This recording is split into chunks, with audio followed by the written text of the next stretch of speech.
Hello दोस्तों, आज हम डिस्कस करेंगे जो ईसीजी स्कैन है वो कब और क्यों करवाया जाता है। आखिर ईसीजी कितने प्रकार का होता है। ठीक है, तो सबसे पहले जो ईसीजी की बात आती है वो करवाया जाता है हार्ट के लिए। हार्ट की जो इलेक्ट्रिकल एक्टिविटीज़ हैं और जो रिदम है हार्ट का, उसको रिकॉग्नाइज करने के लिए ईसीजी कराया जाता है। ठीक है, अगर हार्ट से रिलेटेड कोई भी आपको चेस्ट पेन या कुछ भी हार्ट से रिलेटेड अगर कोई सिम्टम्स आता है तो डॉक्टर सबसे पहले जो आपका स्कैन करवाता है, डायग्नोस टेस्ट करवाता है, वो होता है ईसीजी। ठीक है, ईसीजी 3 प्रकार का होता है। पहला जो होता है वो होता है नॉर्मल ईसीजी, जो कि आपका कंफर्टेबल सुपाइन पोजीशन में लेटा के पेशेंट को किया जाता है। ठीक है, दूसरा होता है स्ट्रेस ईसीजी, जो जब पेशेंट या तो एक्सरसाइज कर रहा होता है, बाइक पे साइकिल से एक्सरसाइज कर रहा होता है उस टाइम पे लिया जाता है, या ट्रेडमिल टेस्ट जो होता है उस पे जब करते हैं तो उसको बोलते हैं स्ट्रेस ईसीजी। ठीक है, तीसरा जो एक ईसीजी टाइप होता है वो होता है होल्टर मॉनिटरिंग।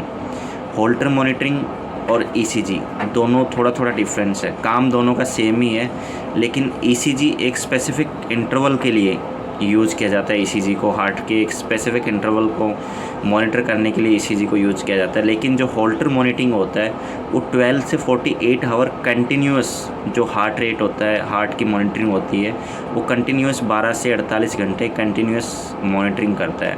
उसको अपने एक बेल्ट से बॉडी पे बांध दिया जाता है, जो कि पूरे 24 आवर या 48 आवर की कंटिन्यूस रीडिंग रिकॉर्ड करता है। जिससे कभी कभी क्या होता है कि कभी कभी पेशेंट को हो सकता है कि जिस टाइम ईसीजी कर रहे हैं उस टाइम पेशेंट को कोई सिम्टम्स नहीं आ रहे हैं, कोई घबराहट नहीं हो रही है, लेकिन उसके कुछ ऐसे टाइम पे रात को सोते समय या फिर सुबह मॉर्निंग के टाइम अचानक से कोई घबराहट होगी तो उस टाइम पे ईसीजी अवेलेबल नहीं है। लेकिन अगर होल्टर लगाने से ये रहता है कि 48 आवर के विदिन 48 आवर में अगर पेशेंट को कोई भी इशू होता है तो वो होल्टर के अंदर, होल्टर मॉनिटरिंग के अंदर रिकॉर्ड हो जाता है, जिससे जो हार्ट की जो मॉनिटरिंग और रिदम जो है, इलेक्ट्रिकल एक्टिविटी है, वो सारी हमें उससे अच्छे तरीके से पता चल जाती है। एक और इसमें ईसीजी के बाद अगर ईसीजी ठीक रहता है तो एक इसमें और टेस्ट किया जाता है जो होता है इको।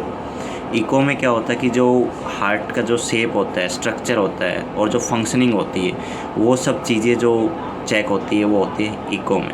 ठीक है।